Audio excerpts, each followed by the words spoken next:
Welcome to Betting Weekly WTA, the women's tennis betting podcast, brought to you in association with Bet Rivers. Before we get started, please like and subscribe on YouTube and your favourite podcast provider. And tell us what you think in the comments. And don't forget to follow us on social media. The handle is @BecauseWeWin. I'm Rory Jiwani. With me as ever is Nigel Seeley to look ahead to the second leg of the Sunshine Double in Miami. But first, we've had a winner. Mirra Andreeva at $11. Well, there's no I in team, Rory, as it's teamwork. But listen, you was the guy who picked up Andreeva. I tried to talk you out of it unsuccessfully. I thought it was to be honest with you. I knew she's a talent. We all know she's a talent, but I just thought at 17 years of age to win back-to-back 1000s is going to be a tall order. But you proved me wrong, and not for the first time on this channel. And she was brilliant. I mean, how she came back against the world number one, out-fought her, out-hit her at the end, and got into Sabalenka's head, and she thoroughly deserved to win it. And do you know the thing about it, what was really, I mean, her acceptance speech yesterday, I mean, this was a 17-year-old kid. I mean, she was speaking like someone who's been around the block for many, many years, and we're talking about her now as she's a big mover on the Bet Rivers website to be the French Open champion. I think that's definitely where she'll be more suited. I think she's more of a clay court potential winner. I think that's where and we're talking about someone who's going to win a major within by the time she was 20, but she's probably not far off being minus money to win one this year, the way she's playing. And she's been incredible. So I never thought, I knew she had the potential to do it, and I knew we've been speaking about her for the last 3 years on this channel, how good she's going to be, but to win back-to-back 1000s is some way to go, and well done. Brilliant. Yeah, it was a hard draw, and coincidentally, it's a really strange coincidence. From the round of 16 onwards, she beat exactly the same players in the same order that Madison Keys did in Australia. I didn't know that. Open. Is that true? Yeah, she beat Rybakina, then Svitolina, and then Swiatek in the semis, and then Sabalenka in the final. Wow. Yeah. Wow, what are the odds of that? Yeah, very, very incredible. Spooky. I tell you one thing, though, what we've got, Rory, is we've got, for the first time that I can remember for many, many years, we've got a really, really exciting women's game at the moment.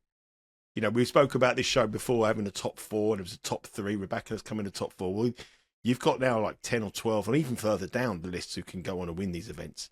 It's really, really exciting in the women's game. And, I think it's a lot more exciting than the men's. We said Jack Draper won last night, but he's still dominated by Sinner when he comes back, and there's no real dominant player in the world at the moment. And Mirra Andreeva's coming through, and all the other players, I've got no fear against these opponents. So the women's game looks really, really exciting. So hopefully from now on to the end, we can get the end of the season, we get some more winners to get into that profit. But well done. Yeah, I mean, it was a brave call because of the draw. And the fact that, to win back-to-backs, whether she can do it this week, half the odds from last week, I'm not so sure, but I'll have to see what you think about that. But you can't say that her legs are going to go at 17 or she's going to get exhausted, because she's at 17, I was out all night playing football, not to this level, but playing football and, going out. I had a lot more energy than I do at 51, I can tell you that.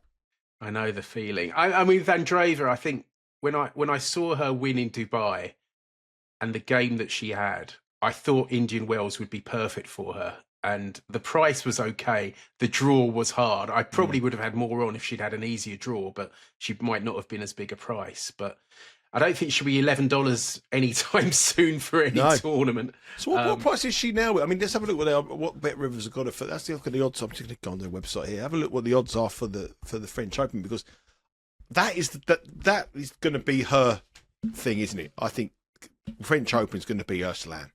Yeah, she's a bit of an unknown quantity on grass, although she's got a great coach in Conchita Martinez for Wimbledon. Yep. And you'd think with US Open and Australian Open won't be that dissimilar to Dubai, Indian Wells, Miami coming up. So she'd have a good chance in those, but you kind of suspect the bigger names would play better. I'd expect a bit better from Coco Gauff in the US Open, for instance. It's interesting. I mean, just looking. Swiatek's minus 143. Now, obviously, we know that she's got, she's It's her second home, isn't it, Roland Garros? But minus 143. Sabalenka at $4. I can never have Sabalenka in Paris. Andreeva's now plus 650. Coco Gauff, the form she's in, 8. And then you've got Paula Badosa at 15 and Rebecca at 20s. I mean, really, realistically, you're looking at like the top 3 are just way, way ahead of everybody at the moment. And Andreeva definitely comes in the conversation at plus 650. I suppose a lot really does depend on the draw she's been given, where her progression is going to be, where she is in the world rankings. If she's in the opposite half to Iga Swiatek, plus 650, it could be an each way bet to nothing, really. Half the odds to 1-2 with Bet Rivers. But it's a big move. I think she was about 14-1 last week. She's more than halved in price. But on the current prices, that to me is the slam. You know, that's where she's going to take some stopping, I think, there. I don't think Wimbledon's going to be her slam. No. We don't know really what state the women's game is going to be in September, injuries, all that kind of stuff. But right now, she, to me, should be second favourite against Swiatek. If she plays Sabalenka tomorrow at Roland Garros, I think she'd probably be the favourite, I would. I'd fancy her to beat Sabalenka on clay, without a doubt. I mean, proper clay. I mean, as opposed to Madrid, where Sabalenka's helped by the altitude, and Stuttgart, where it's indoors. But, I remember saying this a couple of years ago, there aren't that many proper clay tournaments now. I think you've got the women who they'll play Rome, which is proper clay, and then Roland Garros. So there's not much of a warm-up in those sort of conditions. But I think Andreeva is... And the thing that was so impressive is that her game is just all-round excellent. I'd said before that her serves improved a lot this year. But in that second set, she was fantastic. She was properly, taking the match to Sabalenka. I think she outwon, was it 17 winners to 7 against Sabalenka, which is almost unheard of. You expect Sabalenka to make lots of winners and lots of unforced errors. Sabalenka only made 7 unforced errors in that second set. Or 6, no, she made 6 and Andreeva made 7. So the turnaround was incredible, and mentally she just seems to be so strong. So hopefully she can stay fit, and she'll be so exciting for the rest of the year. And her mental strength, Rory. I mean, she lost that second set 6-1 against Swiatek. She went behind it easily in the first set, and she come back, and that is incredible for a 17-year-old to be able to do that. So exciting times. I don't think we're going to see double figures Andreeva again for a tennis tournament, probably up until Wimbledon, but certainly not this week anyway. Absolutely not. Let's move on to Miami, which will be a good deal warmer, and it should be a fair bit quicker than Indian Wells. Looking at previous winners, Victoria Azarenka's won the tournament 3 times, but her last triumph was back in 2016. Jo Konta won in 2017. Sloane Stephens beat Yelena Ostapenko in the 2018 final. Ashley Barty won in 2019, retained her title in 2021 after the pandemic.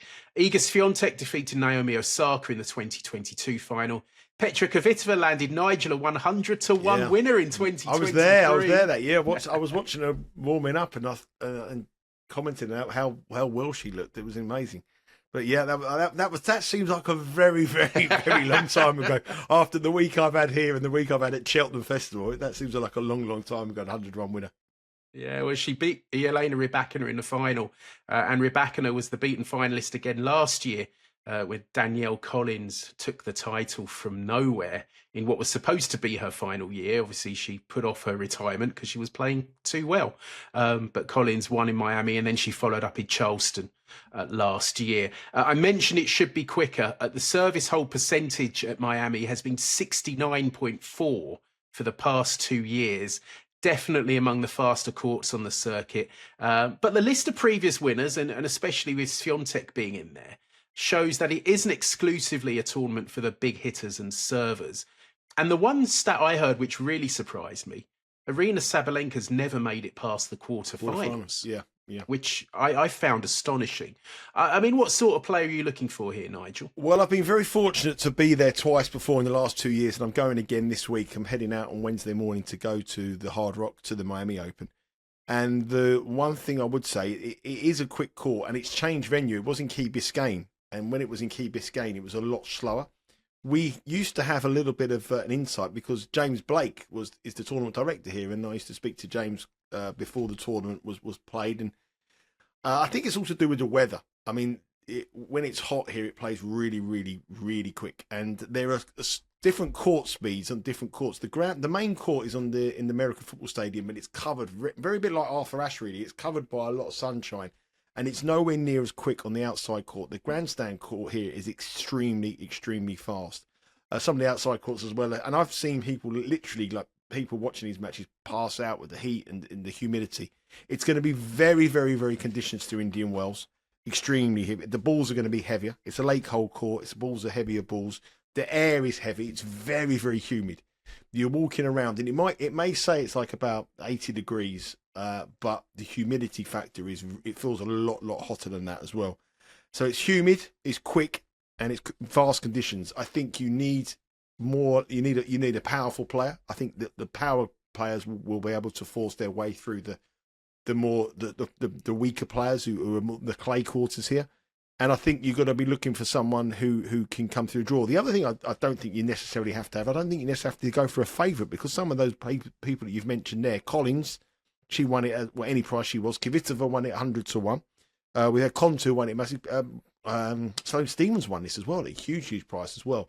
It's a tournament that favourites don't do well, and I think that's because they have to.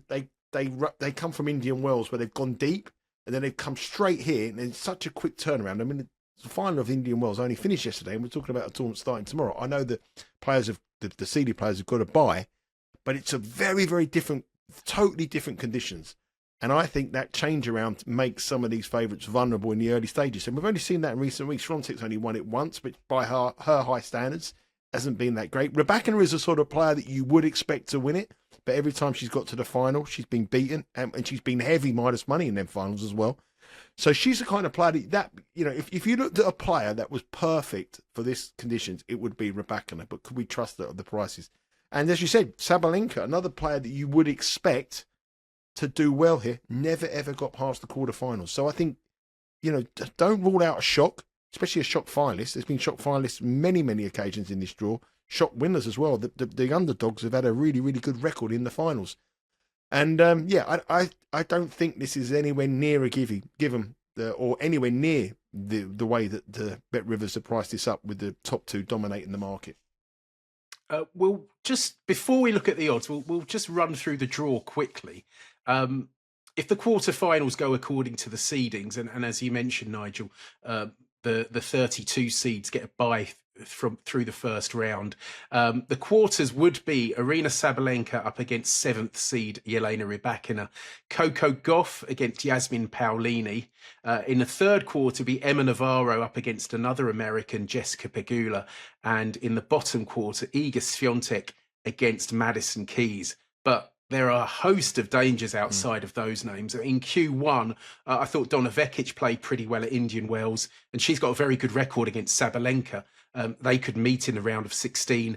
Reigning champ Danielle Collins is also in Q1. In Q2, we've got big servers in Yekaterina Alexandrova and Lyudmila Samsonova. Ons Jabeur is in there as well. Q3, I mean, it looked tough in Indian Wells. It looks tough again here. Andreeva's there. Linda Noskova, she'll be better in these conditions. Amanda Anisimova, she could go very well in these conditions. And Deanna Schneider, that looks very tough. Q4 looks tough as well. You've got Ostapenko, who knows what she's capable of. Clara Towson, Paula Badosa, Karolina Mukova, and Elina Svitolina all in Q4.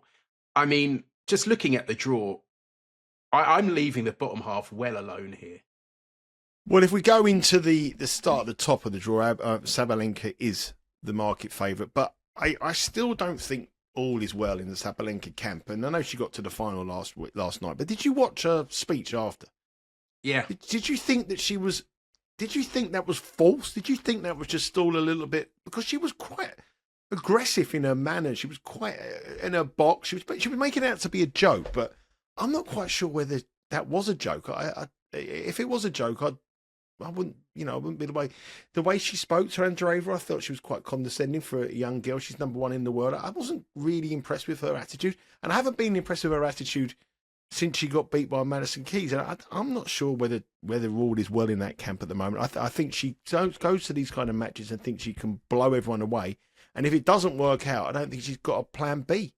And at the moment, she's being found out. So I question marks about her, but where's she going to get beat? That's the problem you've got to ask yourself. I mean, Donna Vekic, she's playing well, but I still think Sabalenka should come through her in these conditions. The weather forecast is pretty good throughout the week. It's the early part of the week's very warm up till about Friday, Saturday. Then there's a bit of rain around the early part of next week.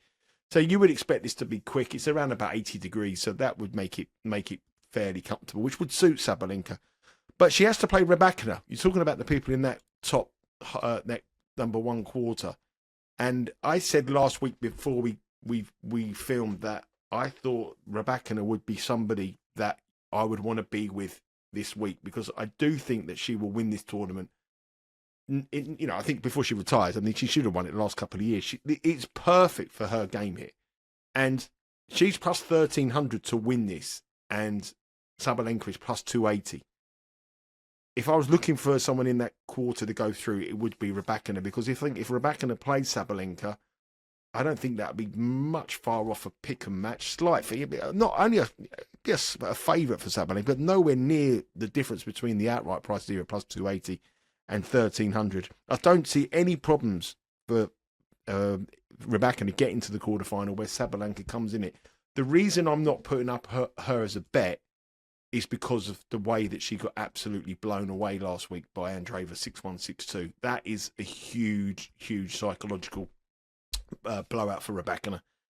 Last week she would turn around and say it wasn't her conditions, which it wasn't. It was definitely Andreeva's. This week is her conditions. I would expect Rybakina to come through that top half of the draw, and I think it could turn out to be a big price, 1,300 compared to Sabalenka. So that's where I'll go Q1. Q2, I think we're on the same hymn sheet here, and I think we are. I think you if you want to take away Q2, I'll sort of add into it as well. But I'll go through the odds first. And then we'll go back to Q2. So as you mentioned, Aryna Sabalenka and Iga Swiatek joint favourites at plus 280. Mirra Andreeva $6. She was $8 earlier, but that price has come in. Coco Gauff $10. Madison Keys $11. Jelena Rybakina $13. Jessica Pegula $20s. Belinda Bencic, she's another mover. She was $40 earlier. She's now $25s. Qinwen Zheng is $30, Emma Navarro $35, Paula Badosa and Karolina Mukova $40, and it's 50-1, $50 bar those, including the reigning champion, Danielle Collins. Q2, well, I liked Vekic in Q1, just because she's a very big price. Is it $90, if I remember correctly? Let me just check. $90, yeah. So I did like Donna Vekic. But in the second quarter, it doesn't look the most difficult compared to the third quarter and the fourth quarter. I think it's the weakest quarter by far. Yeah. Q2. And I mean, our thinking was the same, because we spoke before we started recording. Well, before we say this, we actually spoke, but we didn't share. We just said to each other, "Who have you bet? Who do you like this week?" And I gave two names, and you said, "Nigel, I won't believe this. I've given the two names as well." So there was no conferring. It wasn't like we actually spoke about it and went through this. But it's incredible that we both agreed with these two players. Yeah. The first one is Ekaterina Alexandrova, who had an early exit in Indian Wells to Polina Kudermetova, but she'll find conditions in Miami much more to her liking. She won the 500 in Linz. She's beaten Mukova, Sabalenka and Pegula this year.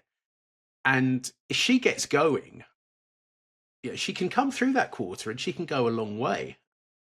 So that was her. Well, I mean, the main reason why I agree with Alexandrova here, Bet Rivers are offering a huge carrot by going 75-1 for Alexandrova here. The next best in the industry is 50-1.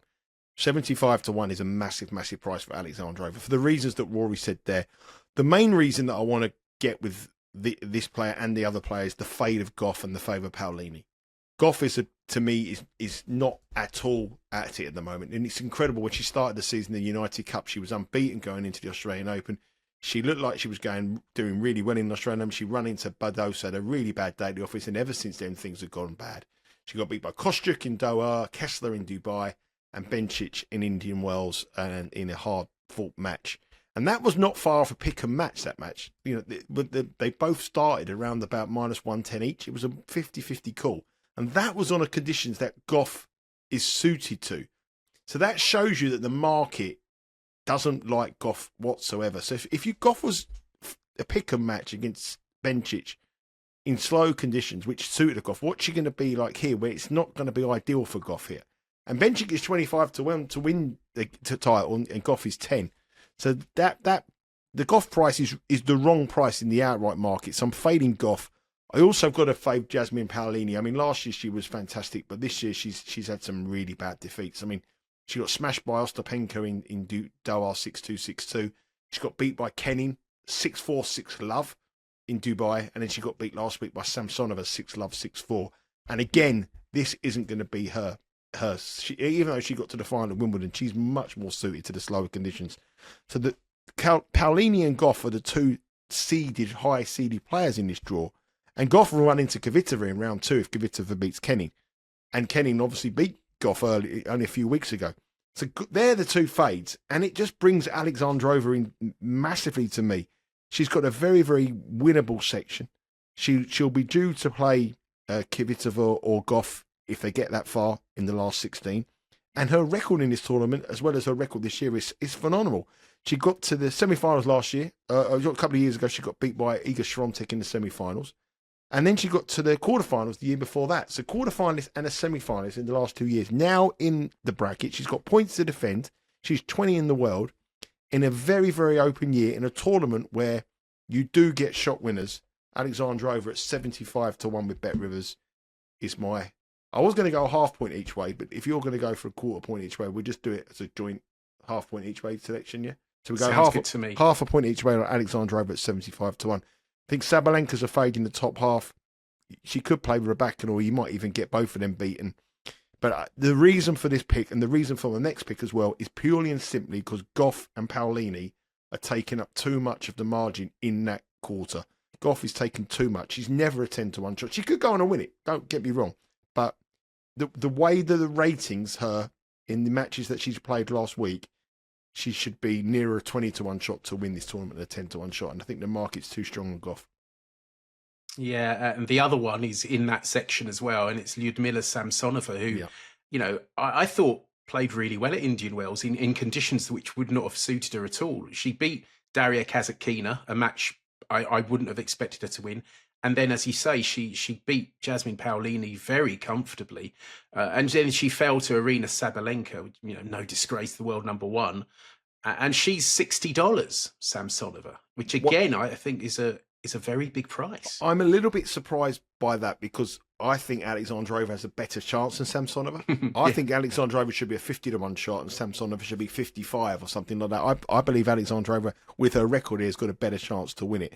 But Samsonova is also in my way of thinking. And the reason why I'm slightly worried about her is because when she's gone up against some big players, like she does well to get the quarterfinals, you know, that kind of round. But when she goes into a big seed, she gets beaten. She usually gets beat quite heavily.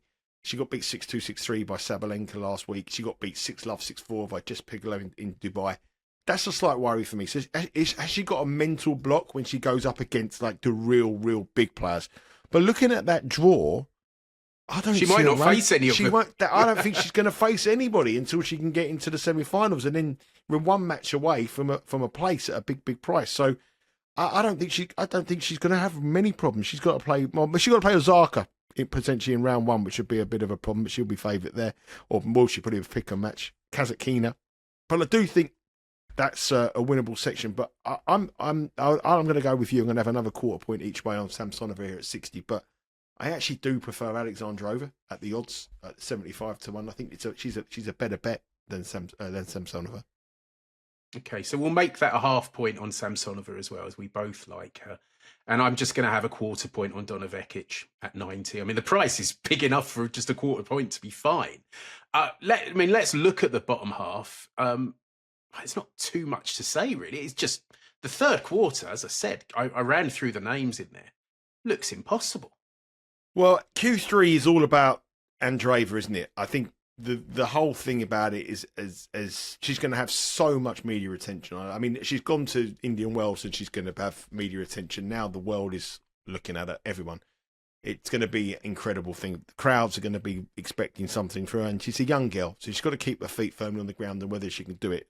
And it's whether you want to take 6 to 1 about it. I personally would pass at those kind of odds. Looking who I can oppose her with. Emma Navarro let us down last week. I wasn't too impressed with the way she played.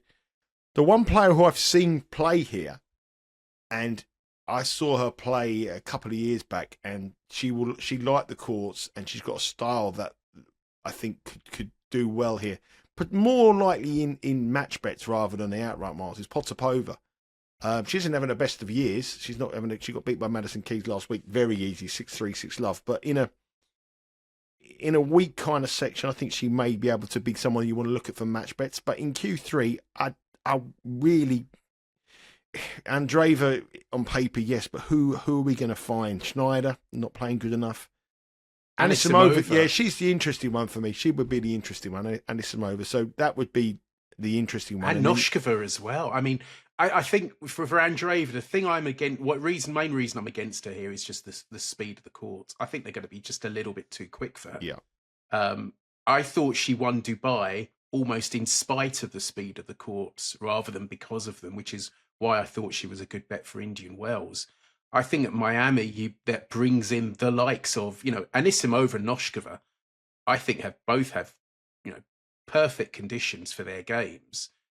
They could go a long way. And Andreeva could face Anisimova in round 3. And then it would be Noskova or possibly Navarro in round 4. I think I can see Andreeva getting beaten in one of those. As you say, that she's going to have a lot of attention on her as well. And that is a factor.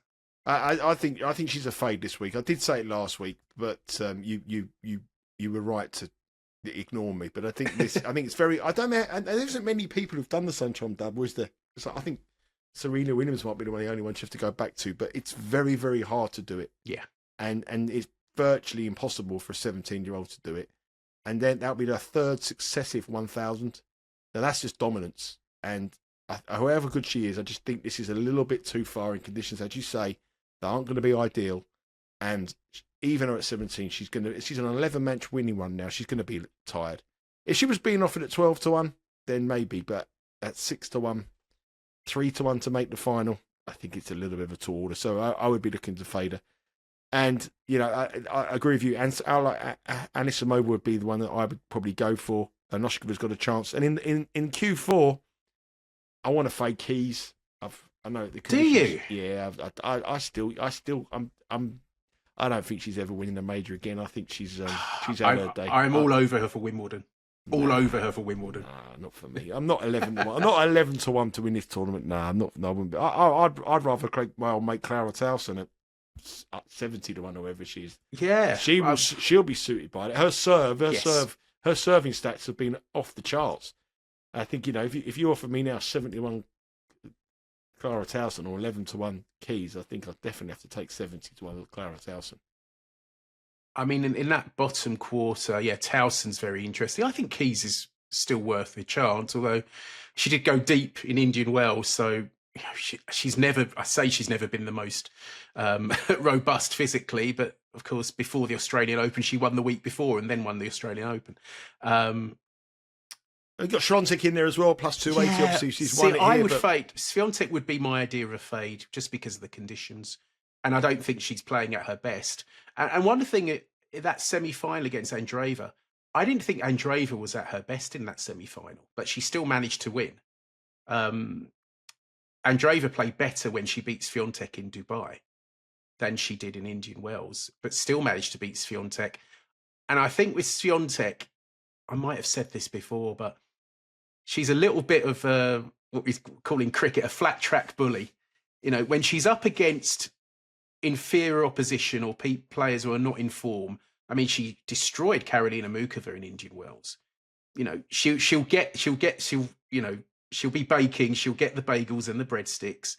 But when she's up against really good opposition, that's when she's in trouble. It doesn't matter how she's played before and how she's smashed up everyone else she's played. When she's up against the really good players and she's made to dig in and battle, that's when she struggles. I mean, she should do. I mean, she's up against, really, really good players.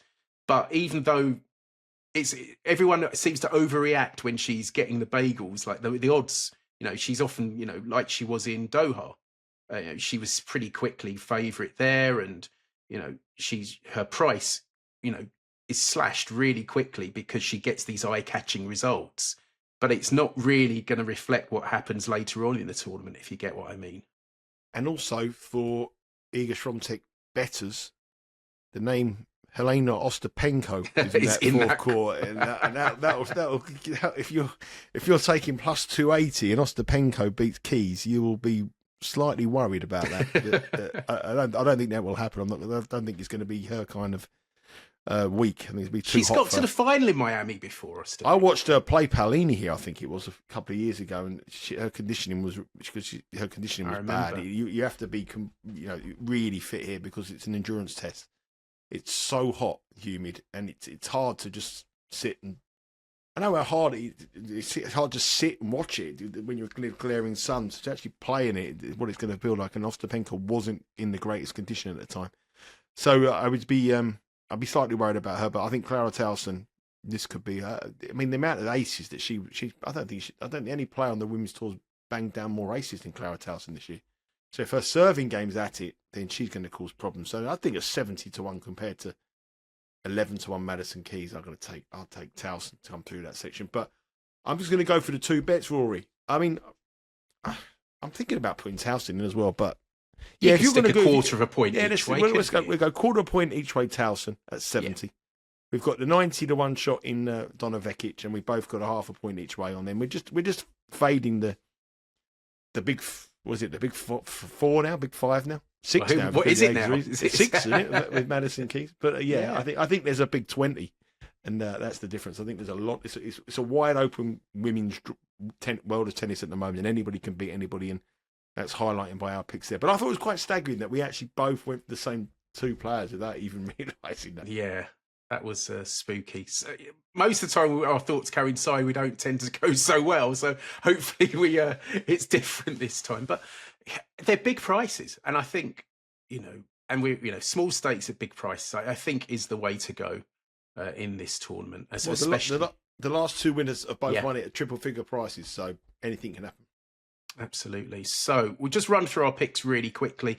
Donna Vekic, a quarter of a point each way at $90. Lyudmila Samsonova, half a point each way at $60. Yekaterina Alexandrova, half a point each way at $75. And then Clara Towson, quarter of a point each way at $70. So those are our picks for Miami. The women's tournament starts on Tuesday. And the men get underway on Wednesday. And you'll be looking ahead to that with Sean Calvert. Yeah, we will. The draw hasn't been done yet, I think it's done today. So tomorrow, before I'm heading off to Miami, we'll be doing a game bet match preview with Sean, looking at the outright market and the best bets for round one. And then from Wednesday afternoon, I'll be in Miami, and you can follow anything I hear there. Last couple of years ago, I was round the back with all the players and everything. That'll be on the Instagram account, so make sure you follow that at Because We Win as well. I'll try to see if I can blag my way through the back of there as well. Yeah, and you might even tip up a 100-1 winner like you did 2 years ago. My form is not anywhere near what it was 2 years ago. I'm too busy. At the moment. I'm working too hard, but it'd be lovely. I mean, we've just given 4 bets there at like shortest prices 60-1. So one of them going through that would be enough for me. That would be very nice. I think it's a bit of a quiet week on the football front, isn't it? Is it Nations League this week? World Cup qualifiers, Soccer. Nation Leagues. Oh, no, World Cup qualifiers. Yeah, World Cup qualifiers in the start of a new reign for the New England manager. So there'll be content coming out, daily content as well on Betting Weekly Live. It's March Madness across in America, the college basketball match, which is absolutely crazy in terms of betting numbers for Bet Rivers.